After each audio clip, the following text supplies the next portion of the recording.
हमारी जो प्रेजेंटेशन है उसका थोड़ा सा ओवरव्यू देख लेते हैं। फर्स्ट ऑफ ऑल बेसिक हम स्टार्ट करेंगे कि व्हाट इज़ एसिंक्रोनस, देन हम सिंक्रोनस और एसिंक्रोनस का कंपैरिजन देखेंगे, और फिर हमें क्यों एसिंक्रोनस की ज़रूरत क्यों है, और हमें एसिंक्रोनस कोड कैसे यूज़ करना है और क्यों यूज़ करना है, और फिर हम थोड़े से बेसिक डेमोज देखेंगे and then we will have a QA session.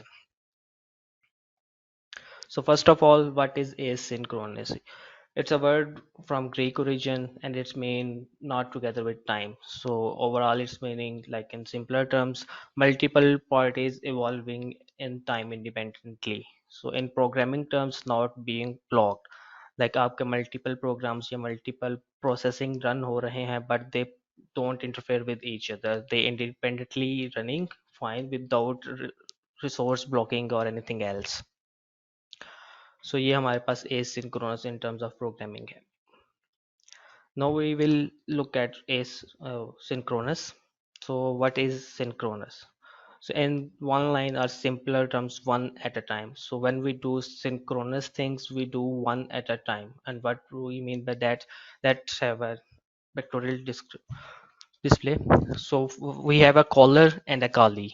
So caller calls the callee whatever he needs to get from the callee, and the callee gets the invocation and start processing. So जैसे ही processing start होगी, ये उस processing को process करने में कुछ time लगाएगा, which is shown by this black box.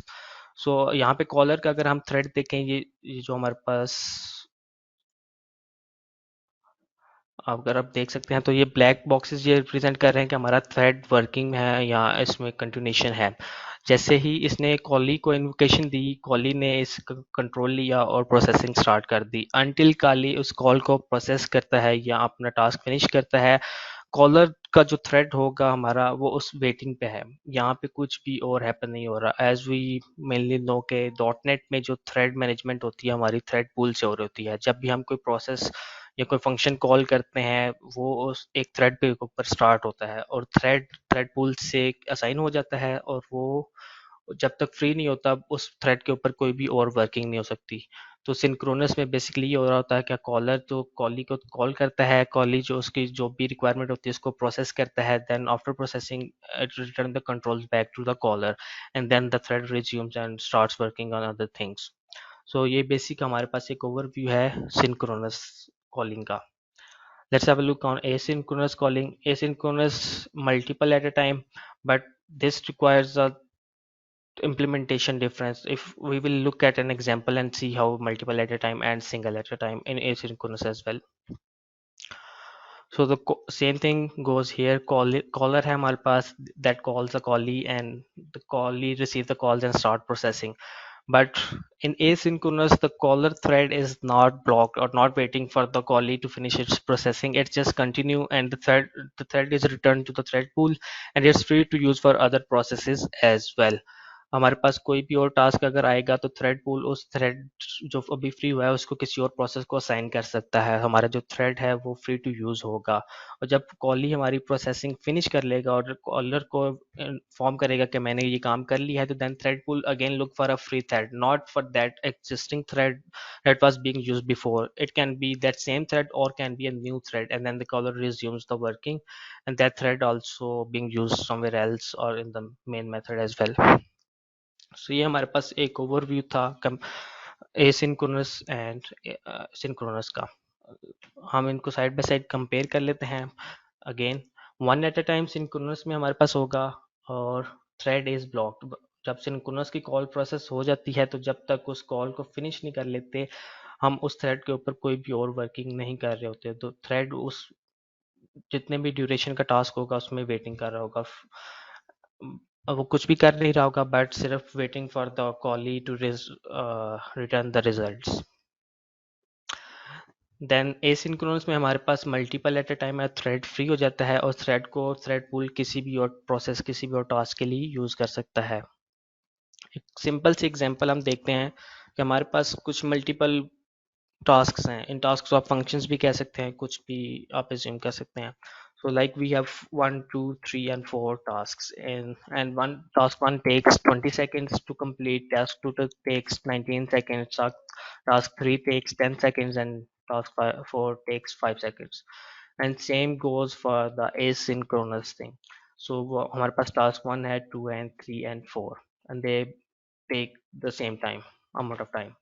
So number of task हमारे पास सिंक्रोनस वर्जन में भी 4 हैं और एसिंक्रोनस वर्जन में भी 4 हैं, बट अगर हम इनके ओवरऑल टाइमिंग को काउंट करें based on the asynchronous implementation, ये इंपॉर्टेंट थिंग है क्योंकि हमारे पास, हम मैंने खुद भी, जब मोस्टली डेवलपर्स एसिंक्रोनस की इम्प्लीमेंटेशन जिस वे में करते हैं, the time total time taken by synchronous and asynchronous will be equal.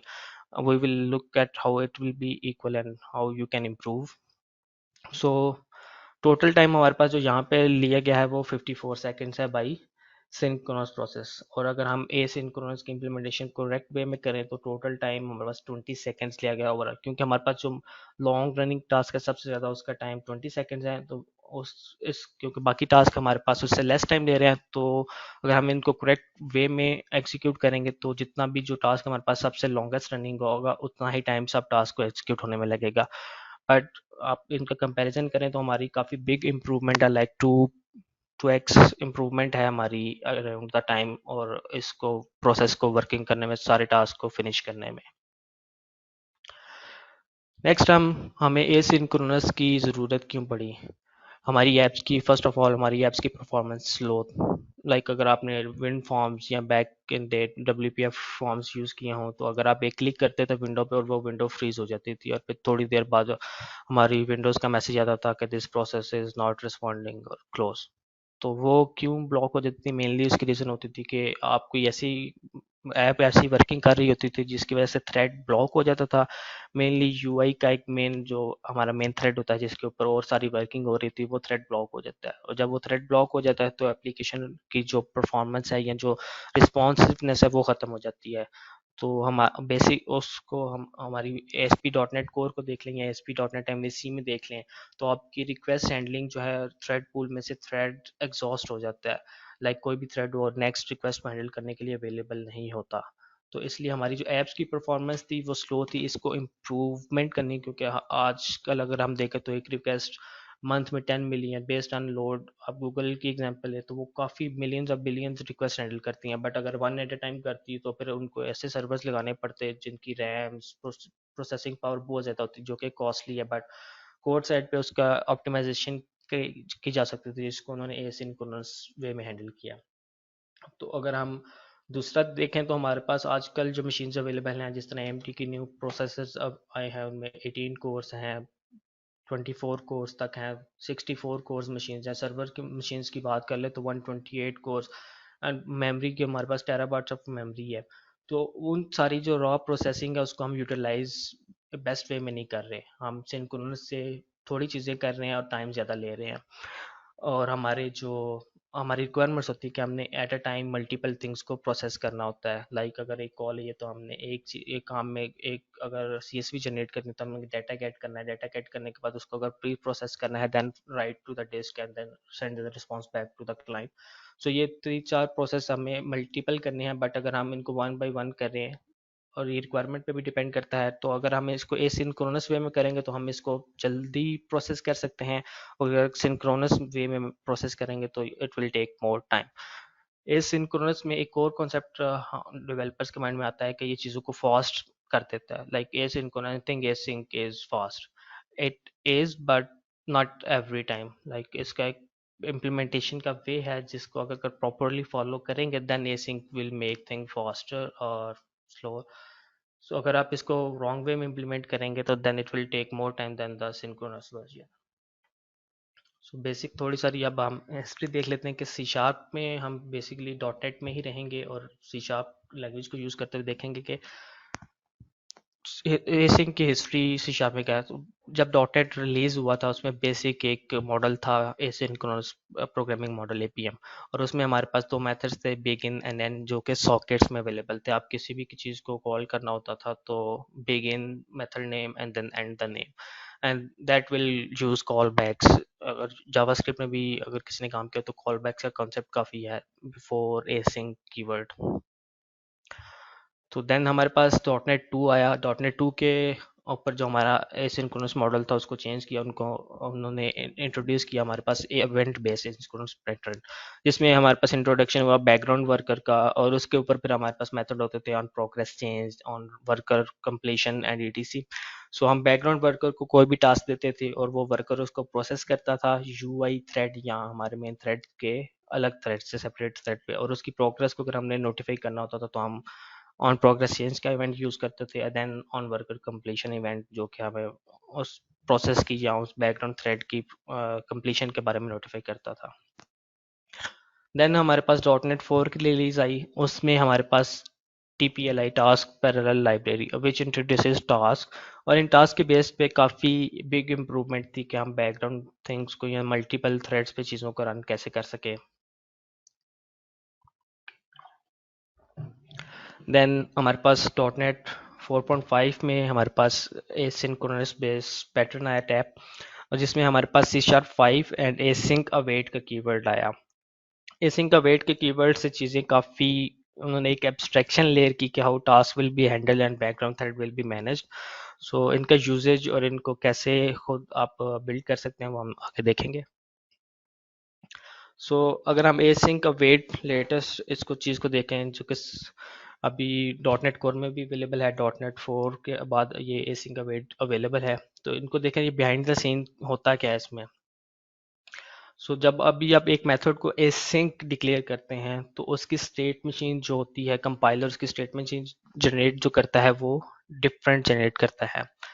सो आपका एसिंक्रोनस मेथड में जो भी implemented contain all the logic, और उसकी स्टेट मशीन को वो इनिशियल जनरेट करेगा, और उस स्टेट मशीन से हमारे पास एसिंक मेथड बिल्डर है जो कि कंप्लीटेड टास्क को स्टेट को ट्रांसलेट करेगा स्टेट मशीन में। देन द टास्क अवेटर जो कि कंटिन्यूएशन को देखेगा कि हमारा टास्क अभी कंटिन्यू होना है, कंप्लीट हो गया है, या मैंने रिजल्ट जो कॉल बैक प्रोसेस कर लिया है कॉलर को वापस भेज देना है।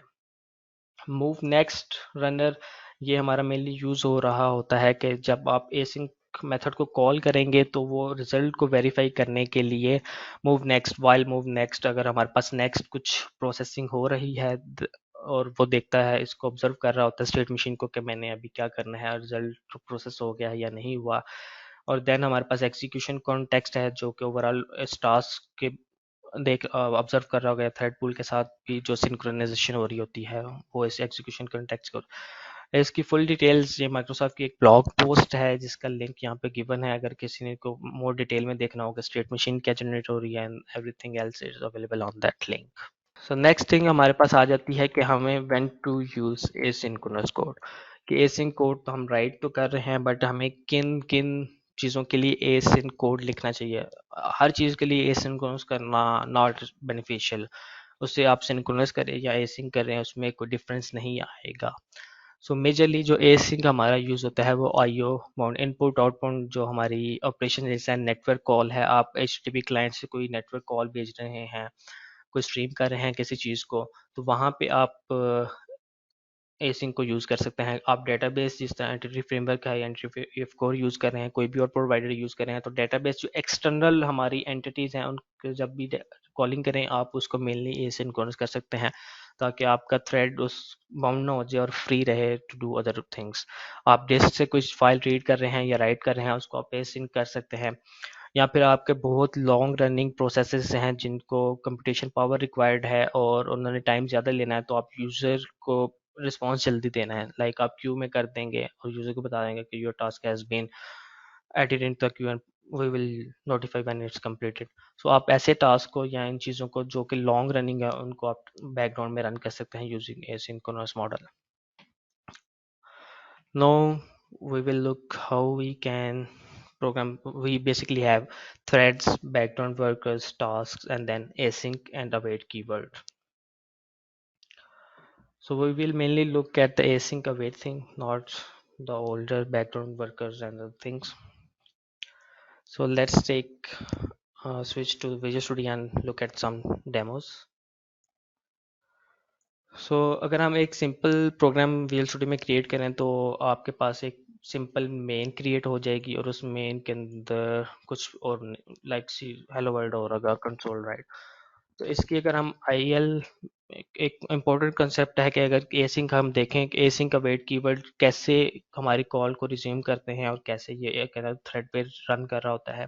तो उसके लिए इम्पोर्टेंट थिंग है कि हम इस कोड की आई एल जो इंटरमीडिएट लैंग्वेज है उसको थोड़ा ऑब्जर्व करें। तो हमारे पास, मेरे पास रिशार्पर है, तो इस रिशार्पर को यूज़ करते मैं आई एल देख रहा हूँ। अगर आपके पास रिशार्पर नहीं है तो आप आई एल स्पाइक यूज़ कर सकते हैं, जो कि विंडोज़ के साथ बिल्ट इन आता है, तो वो उससे भी आप इसकी इंटरमीडिएट लैंग्वेज देख सकते हैं। ये मैंने कोड को भी बिल्ड किया है, तो अगर ये सिंपल हमारा कोड जो सी शार्प लैंग्वेज में बिल्ट है, इसकी अगर हम आई एल देखें अभी बिल्कुल सिंपल है। बहुत सारी कम्प्लेक्सिटी में हम नहीं जाएंगे, थोड़ा सा इसमें चेंज होगा। लाइक हमारा मेन है और मेन को सिंपली वो रन करेगा और एंट्री पॉइंट बेसिक बिल्ड कर रहा है, और हम यहाँ पे देख रहे हैं कि आई एल में कुछ भी मेन चीज़ नहीं है। और जैसे ही हम अपनी मेन को एसिंक बनाएंगे, async main after C sharp six I think available हुआ है हमारे पास। तो अगर हम एसिंक का कीवर्ड यहाँ पे लगाते हैं, then we need to make it return a task, and हमने कुछ भी चेंज नहीं किया, सिंपली एसिंक मेन हमने कन्वर्ट की है। और इसको हम मैं दोबारा बिल्ड करता हूँ। बट आईएल में हम देखते हैं तो आईएल हमारी काफ़ी पहले फ्यू लाइन से अब काफ़ी लेंथी हो गई है। ये बेसिकली जो हमारा लैंग्वेज कंपाइलर है वो स्टेट मशीन सेट कर रहा है कि जब हमारी मेन रन होगी तो इसने कैसे एसिंक ऑपरेशंस को हैंडल करना है और कैसे कॉल बैक्स को वापस लेना है। तो इसमें let's look at another example.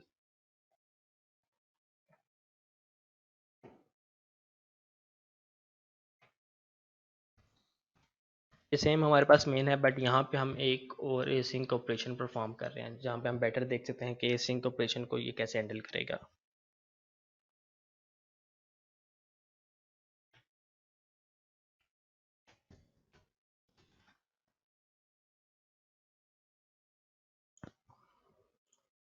यहाँ पे एक बेसिक मेरे पास मेथड है run async and it's returning a task, और इसमें हमारे पास एक डिले है जिसको सिंपली मैं टास्क डिले 10 मिली सेकेंड का डिले है, और कुछ भी नहीं हम कर रहे।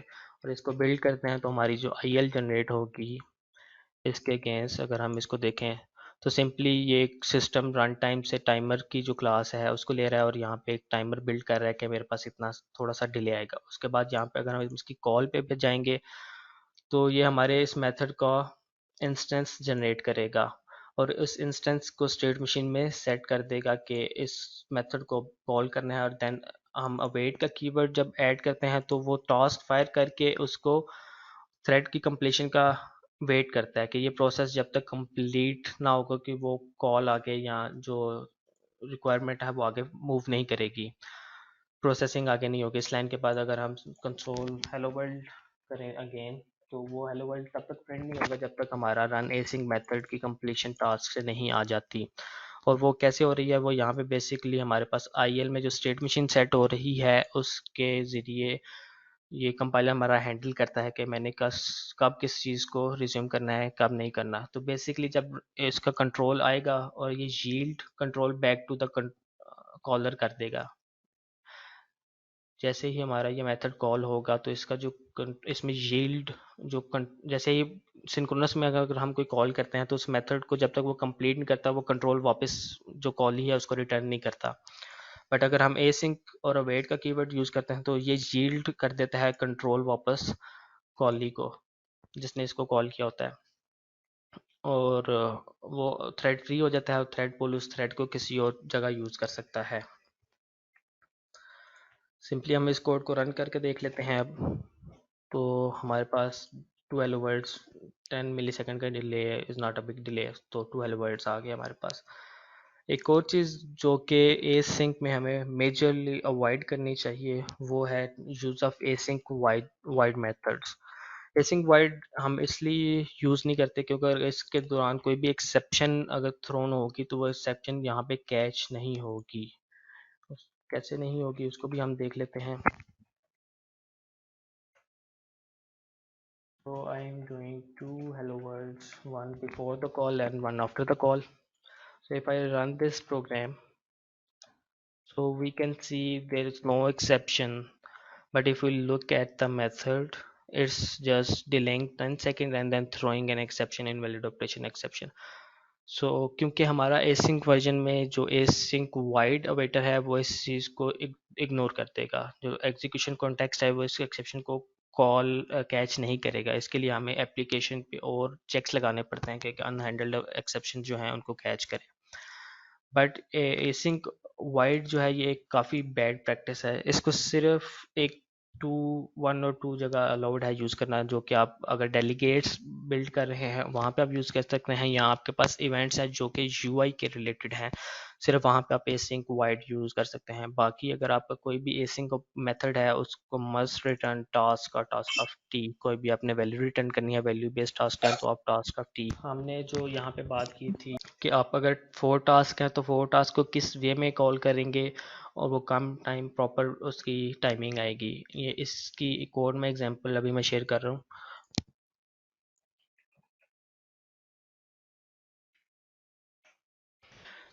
ये मेरे पास 4 मेथड्स हैं, do task 1 async, do task 2 async, 2 and similarly task 4, and all of them are doing some delay and awaiting that delay. सो अगर हम बेसिक इसको वेट करके एसिंक वे में सिंपल रन करते हैं तो हम इसको देखेंगे कि हमारे पास जो टोटल टाइम लगेगा वो around should be 50 seconds. So it's running the task one, then awaiting for it completion, then it will start the task two, and then await the completion for task two, then will start task three. ये async ही run हो रहे हैं, but they are going like a synchronous way.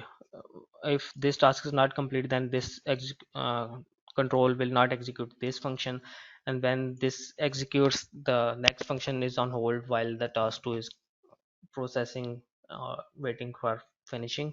So अगर हम यहाँ पे थोड़ा सा और वेट करें तो हमारे पास होपफुली रिजल्ट आ जाएंगे। Total time taken by these task should be around 50 seconds.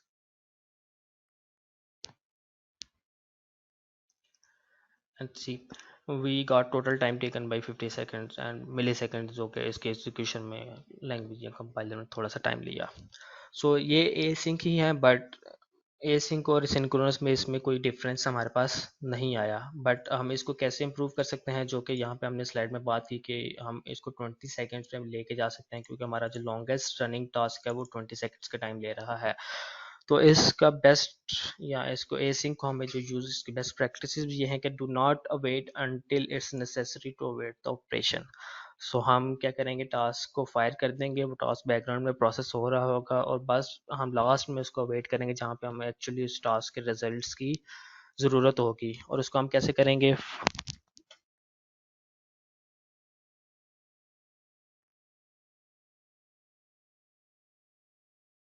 वो हम एक डिफरेंट वे में इसको वेट नहीं करेंगे, बस टास्क को फायर कर देंगे।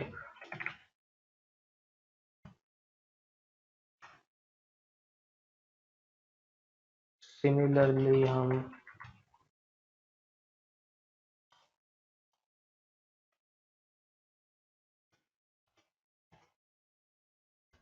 अब इन टास्क को हमने एग्जीक्यूट कर दिया, और अगर हम इनको अवेट करें इनके ऑर्डर में, तो अगर हमें फॉर एग्जांपल टास्क 4 का रिजल्ट पहले चाहिए तो अगर हम इसको अवेट करेंगे processing task 4, then it will await get the result whatever your to task 4 is returning, or otherwise it will await the and then continue. Similarly हम बाकी टास्क को अवेट कर सकते हैं और उनके रिजल्ट्स गेट कर सकते हैं। अभी हम इस फंक्शन से कुछ भी रिटर्न नहीं कर रहे हैं, बट हम इनकी प्रोसेसिंग को कंटिन्यू कर रहे हैं। सो सिमिलरली हमने टास्क रैंडम ऑर्डर में भी आप इनको वेट कर सकते हैं, एंड जिस तरह आपको किसी फंक्शन की फंक्शनलिटी पहले डिपेंडेंट है किसी और फंक्शन पे, तो आप उसको पहले वेट कर लें। जो फंक्शन आपको लेट कोड में जहाँ पे रिक्वायर्ड है एक्चुअली इसके, आपने अगर किसी फंक्शन से कुछ रिटर्न करना है प्रोसेस के बाद, तो आप उस जगह पे जाके उसको वेट करें। अगर हम इसको दोबारा से रन करते हैं, no it should not take more than, first task should be taking 20 seconds and then the rest of tasks should be following it, and overall program execution time should be 20 seconds.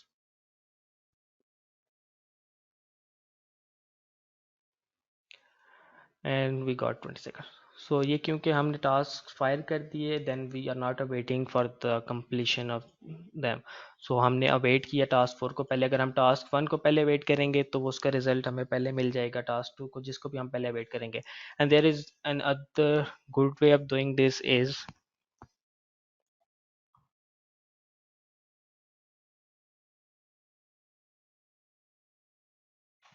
we will basically create a list of tasks,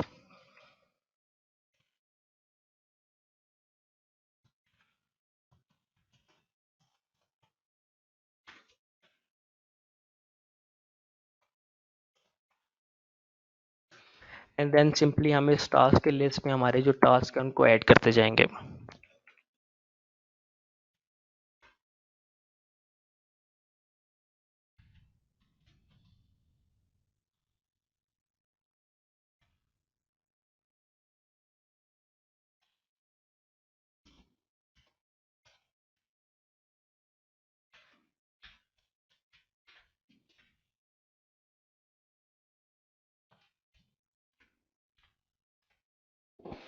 then we have a task method which is task when all, और उसको हम अपनी task के collection पास कर सकते हैं, जो कैरे भी हो सकती है, इन्यूमरेबल ऑफ टास्क हो सकती है, जो कि हमारी यहाँ पे अभी लिस्ट है।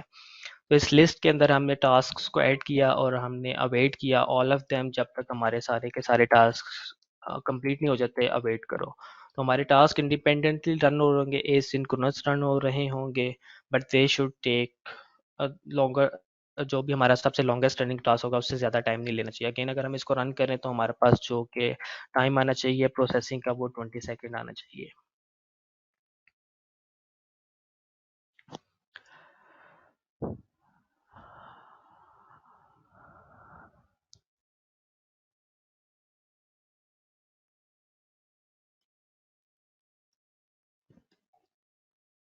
सो टोटल टाइम हमारे पास टू वेज हमने देखे हैं जिनमें 20 सेकेंड है।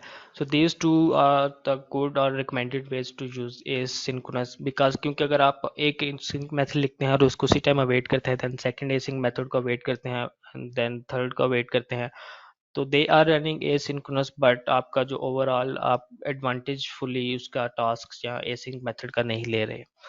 नेक्स्ट अगर हम अपनी स्लाइड्स को कंटिन्यू करें, ये एक और मेरे पास एक्चुअल रियल वर्ल्ड डेमो है जो कि मैं अपने एक प्रोग्राम से लेके आ रहा हूँ। तो यहाँ पे एक मेरी कॉल है जो कि गुड एसेंस को गेट कर रही है बाई चैनल आईडी, एंड मैं इसको अवेट कर रहा हूँ क्योंकि इसका रिजल्ट मुझे इमीडिएटली चाहिए। तो उसी टाइम मैंने इसको साथ में अवेट भी किया है। ये एक डेटाबेस को कॉल भेजेगा और डेटाबेस से कुछ रिजल्ट्स लेके आ रहा है। देन इस अगर एक मेरे पास अब लिस्ट में डेटाबेस है, डिपेंडिंग ऑन वट अगर counted number of results return like 50,000 records are return, 1 lakh return, तो मुझे इसकी बेस के ऊपर फर्दर कुछ प्रोसेसिंग करनी है, जो कि अगर मैं इसके फॉर ईच में करूँगा तो वन एट अ टाइम कर रहा हूँ, अगर मैं इसको एसिंग भी करता हूँ तो वन एट अ टाइम होगा, और मुझे इसकी प्रोसेसिंग को मिनी कम से कम रखना है। लाइक अगर मैं इसके नॉर्मल वर्जन में जाऊँगा तो ये मेरा कोड जो है अराउंड 30+ मिनट्स लेगा, विच इज़ नॉट सूटेबल। अगर मैं इसके करंट वर्जन की इम्प्लीमेंटेशन पे जाऊँ तो ये अराउंड आपको 5 और 6 मिनट्स लेता है, जो कि एक बिग इम्प्रूवमेंट है। तो कुछ लॉगिंग के बाद मैं इस लिस्ट को स्प्लिट कर रहा हूँ सब लिस्ट में, जो कि एक स्प्लिट लिस्ट की एक्सटेंशन मेथड राइट किया हुआ मैंने, जो कि लिस्ट ऑफ टी लेगा और मुझे सब लिस्ट दे देता है। उसमें से उसका साइज मैंने दिया 1000, तो हर 1000 की एक मेरे पास सब लिस्ट आ जाएंगे। अगर 40,000 रिकॉर्ड्स हैं तो 400 लिस्ट सब लिस्ट मेरे पास आ जाएंगी। देन अगेन मेरे पास टास्क से लिस्ट है बिल्ड कर रहा हूँ, और ईच चंक में जो चंक प्रोडक्ट है उसको मैं टास्क ऐड कर रहा हूँ बेस्ड ऑन सम कंडीशंस के generate and push the URL, basic उसको मैं पैरामीटर्स दे रहा हूँ। देन मैं अवेटिंग फॉर ऑल टास्क कर रहा हूँ, टास्क डॉट टू एरे पास किया मैंने अपने टास्क वैन ऑल। और जब तक ये सारे टास्क मेरे रनिंग होंगे तो काफ़ी प्रोसेसिंग फास्ट भी हो जाती है मेरी, क्योंकि ये मल्टीपल थ्रेड्स को यूटिलाइज करेगा और ये ए सिंक विद मल्टी थ्रेडिंग है। तो जब इसकी प्रोसेसिंग काफ़ी फास्ट और एसिंक मैनर में हो जाएगी, आपकी थ्रेड फ्री भी हो जाएंगे, और थ्रेड पूल में जैसे जैसे अवेलेबल होते जाएंगे वो किसी और टास्क के यूज़ भी हो सकते हैं। इसी का अगर हम लिस्ट स्प्लिट लिस्ट की एक्सटेंशन मेथड को देखना हो तो उसमें लिस्ट जो भी पास हो रही है, देन उसका साइज है बाय डिफ़ॉल्ट इट्स 50, और उस लिस्ट में साइज हम लिस्ट के साइज तक लूप चलाएंगे, उसका इंक्रीमेंट साइज का कर रहे हैं, और देन एक और लिस्ट बिल्ड कर रहे हैं जिसमें हम ऐड रेंज का मेथड ऐड करके, और जितनी भी हमारा साइज है उतनी वैल्यूज उस न्यू लिस्ट में ऐड करते हैं, और वो उस लिस्ट ऑफ लिस्ट बिल्ड करके हमें रिटर्न कर देगा। तो अगेन इसके ओवरव्यू है, हम डेटाबेस से एक्सटर्नल आईओ बाउंड ऑपरेशन है उसको एसिंक्रोनसली परफॉर्म कर रहे हैं, देन हम उसको अवेट कर रहे हैं क्योंकि इसका रिजल्ट को आगे इमीडिएट मुझे यूज़ करना है। और देन यहाँ पे अवेट नहीं कर रहा है इनमें ऑपरेशंस को, क्योंकि इनका इमीडिएट रिजल्ट्स मुझे नहीं चाहिए। मैं इनको प्रोसेसिंग के लिए टास्क हमारा एग्जीक्यूट हो जाता है, और देन हम उसको वेट यहाँ पे कर रहे हैं कि जब तक हमारे फुली टास्क कंप्लीट ना हो जाए, नेक्स्ट प्रोसेसिंग नहीं करनी। तो synchronous versus async versus multi thread. तो सिंक्रोनस में हम कर रहे थे one thing at a time, async में हम one thing at a time कर सकते हैं, but thread is freed and then we can do multiple things at a time using async, which is using multi-threading, or if you do not await the tasks right at the after execution. So ये थोड़ा सा multi threading और async में थोड़ा सा ये difference है कि आप चीज़ों को एसिंक्रोनस वे में बट मल्टीपल थ्रेड्स में कर रहे होते हैं, और पैरेलल भी कर सकते हैं। हमारे पास एक और एक्सटेंशन अवेलेबल है पैरेलल फॉर और पैरेलल फॉर ईच, जिसको हमने अभी देखा नहीं है, बट उसकी एक एग्जांपल हम देख लेते हैं क्विकली।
यहाँ पे सिंपली मैंने एक लिस्ट बिल्ड की है, उस लिस्ट में हम कुछ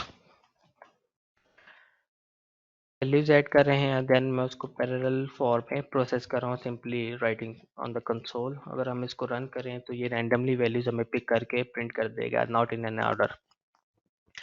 और पैरेलल फॉर जो है, ये इसका जो मैक्सिमम पैरेललिज्म है वो खुद ये डिसाइड कर सकता है। आपके जितने भी प्रोसेसर काउंट है, लाइक क्वाड कोर प्रोसेसर है तो ये इसका मैक्सिमम पैरेलल 4 रखेगा। अगर 8 कोर है तो depending on your cores it will decide how many things it should run in parallel, और you can specify how many things you want to run in parallel. It should not be greater than the processor count, because वो उसको उस count से processor से ज़्यादा process करवा ही नहीं सकता, तो it should be less than the processor count. कुछ बेस्ट प्रैक्टिसेस को हम देख लेते हैं। Always at the async modifier at the end of your async methods. Like अगर आप कोई भी एसिंक काम कर रहे हैं तो get this from db and then add the async keyword. तो जो भी इस प्रोग्राम कोड को यूज कर रहा है, मेथड को कॉल करेगा, ही नोज कि ये एसिंक मेथड है और उसको वो अवेट कर सकता है। It's a good practice. And then never use void async return type except for delegates और events। जो हमने देखा क्यों नहीं यूज सकते, अगर आप वाइड रिटर्न करेंगे async वाइड, देन कोई भी एक्सेप्शन उसमें अगर होगी तो वो आपको थ्रो नहीं करेगा वापस कॉलर में, वो उसको निगलेक्ट इग्नोर कर देगा। देन रिटर्न टास्क्स, और इसको देन अवेट करें आप किसी भी दूसरी जगह जहाँ पे आपने इसको यूज़ करना है। Only await when you need, हमने देखा क्या आप कैसे इसको भी यूज़ कर सकते हैं। And be careful when using parallel for या for each in specially ASP model, क्योंकि अगर आप वेब के ऊपर रन कर रहे हैं और अगर आप कहीं भी फॉर पैरेलल या फॉर ईच या फॉर में इसको कोई प्रोसेसिंग में देंगे तो वो आपके प्रोसेसर के जितने भी प्रोसेस काउंट होंगे उनको मैक्सिमम यूटिलाइज करेगा, और आपकी बाकी सारी चीज़ें प्रोसेस नहीं होगी, आपकी रिक्वेस्ट जो है वो हैंडल नहीं करेगा। तो वेब के ऊपर इसको यूज़ करते हुए बी केयरफुल। उसका जो अल्टरनेट है वो आप टास्क स्टार्ट बैन ऑल कर सकते हैं, टास्क की लिस्ट क्रिएट करें, उसमें वैल्यूज पास कर दें अपने मेथड के एसिंक को, देन उसको वेट करें। तो ये पैरेलल फॉर ईच से मोर गुड वे है, और आपकी प्रोसेसिंग टाइम इससे काफ़ी फास्ट भी हो जाता है, और आपका जो पूरा सीपीयू यूजेज है वो भी अंडर कंट्रोल रहता है। अगर आप फॉर ईच ही पैरेलल या फॉर यूज़ करते हैं तो आपका जो सीपीयू है वो एकदम बर्स्ट करेगा, लगभग 90-95%, जो कि आपकी बाकी सारी प्रोसेसिंग ख़त्म कर देगा। तो इस तरह आपका जो ओवरऑल वेब का इंटरफेस या जो भी प्रोसेसिंग है वो ख़त्म भी हो सकती है या थ्रेड पूल एग्जॉस्ट हो जाता है। Next, we have some question. If anyone have any queries, question, please feel free to ask. एक क्वेश्चन है चैट में फहीम अकबर सियाल की तरफ से, जरा देख लीजिए। Please add the print statement of the task and then how. So basically, Fame is saying print statements in the task. If we want to do that, let's do.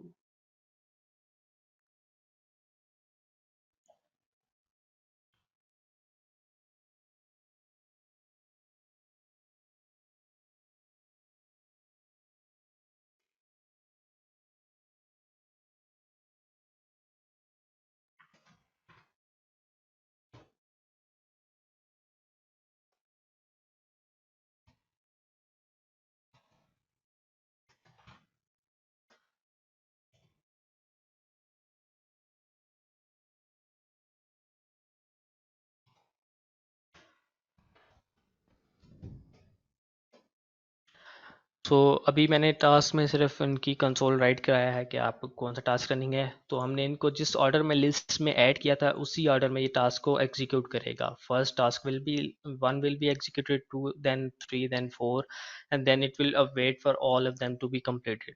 So time dependent नहीं होगा, जो भी सबसे longest running हमारा task होगा जितना time वो लगेगा टास्क का वेट उतनी ही देर तक वेटिंग करता रहेगा उस सब टास्क की कंप्लीशन की। I hope that clears the question. Next question है हमारे पास configure await. Main thing configure await कुछ हम और भी एक मिसकंसेप्शन या मिसयूज करते हैं async में करते हुए। For example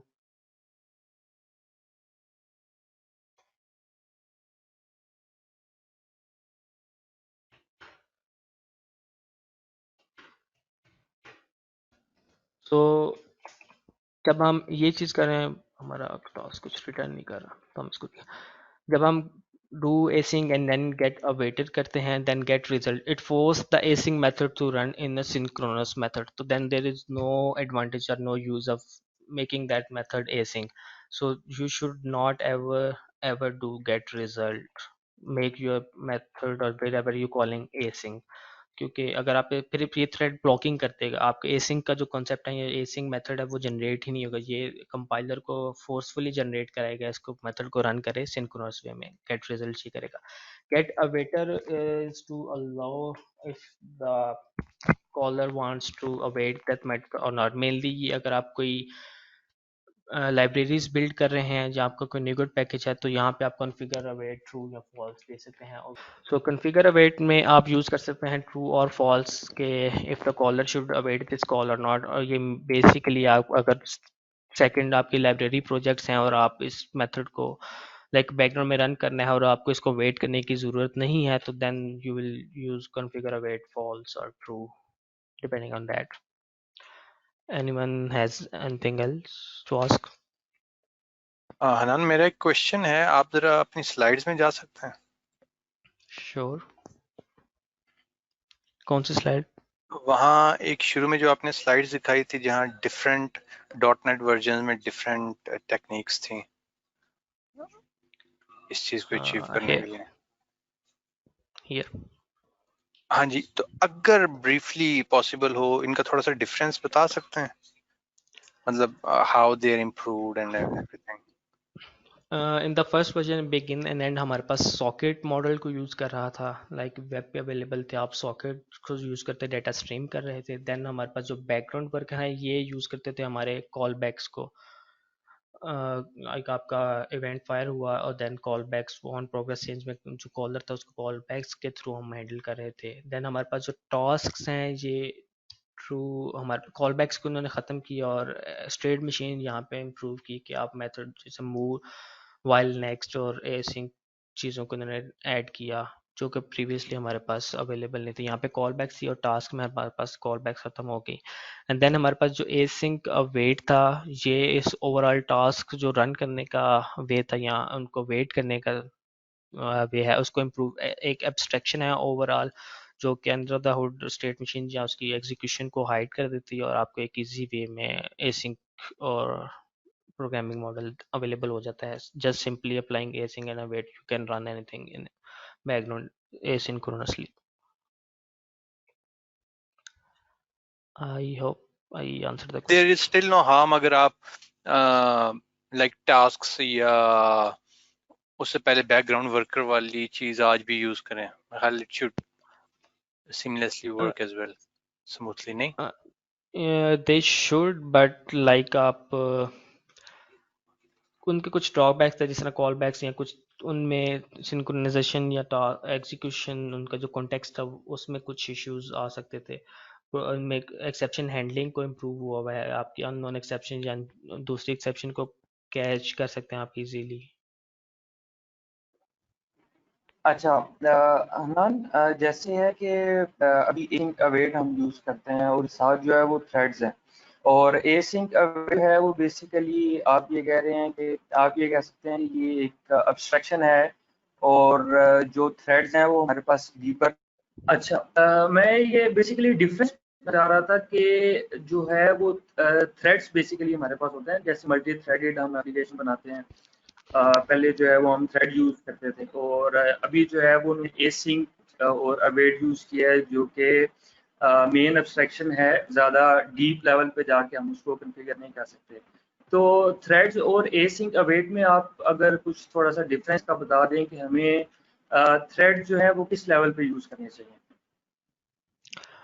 basically async P threading को ही यूज़ कर रहा है, बट उसके ऊपर आपको खुद मैन्युअली थ्रेड की वर्किंग या सिंक्रोनाइजेशन को मैनेज नहीं करना। आप एसिंक के वाया उसको मैनेज कर सकते हैं। वो आपका डॉट नेट जो CLR है उसको मैनेज करेगा, थ्रेड पूल के साथ कम्युनिकेशन करेगा कि ये थ्रेड अवेलेबल है, उसने प्रोसेसिंग स्टार्ट की और देन जैसे ही उसका एसिंक एग्जीक्यूशन स्टार्ट हुई उसने थ्रेड पूल को वो थ्रेड रिटर्न कर दिया CLR ने।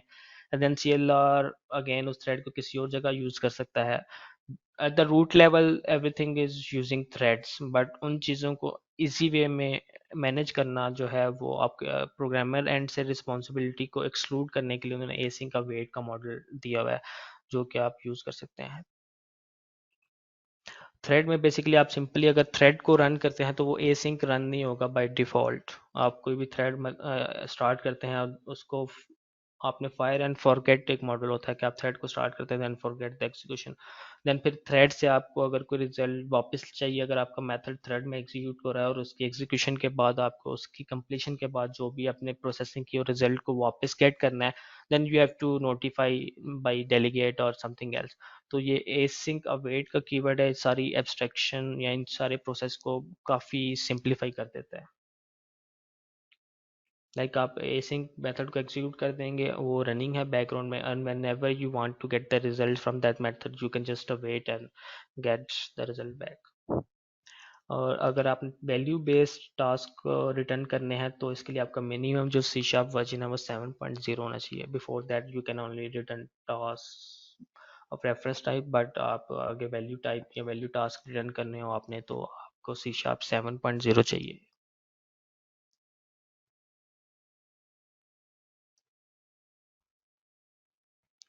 मैं लास्ट क्वेश्चन आप आंसर कर दें, चैट में आया हुआ है। मतलब जो आपका पेरेंट या चाइल्ड थ्रेड नहीं है, आप थ्रेड पूल में मल्टीपल थ्रेड्स होंगे और CLR डिसाइड करता है कि अभी कौन सा ये थ्रेड पूल से थ्रेड फ्री है और उसको आगे यूज़ करना है। आपका जो एग्जीक्यूशन हाँ, जो एप्लीकेशन एग्जीक्यूट हो रही होगी वो आपकी एक मेन थ्रेड पे हो रही होगी, जो कि अगर आप एसिंग यूज़ करते हैं तो देन आपका एसिंग मेन होगा, otherwise it should be synchronous main. Then आपके पास थ्रेड पूल में आपके प्रोसेसर या OS की अवेलेबिलिटी के ऊपर है कि कितने थ्रेड्स काउंट आपके पास अवेलेबल है और उसको मैनेज आपका थ्रेड पूल कर रहा होगा। थ्रेड पूल में जितने भी थ्रेड और CLR की कम्युनिकेशन आपकी हो रही होती है।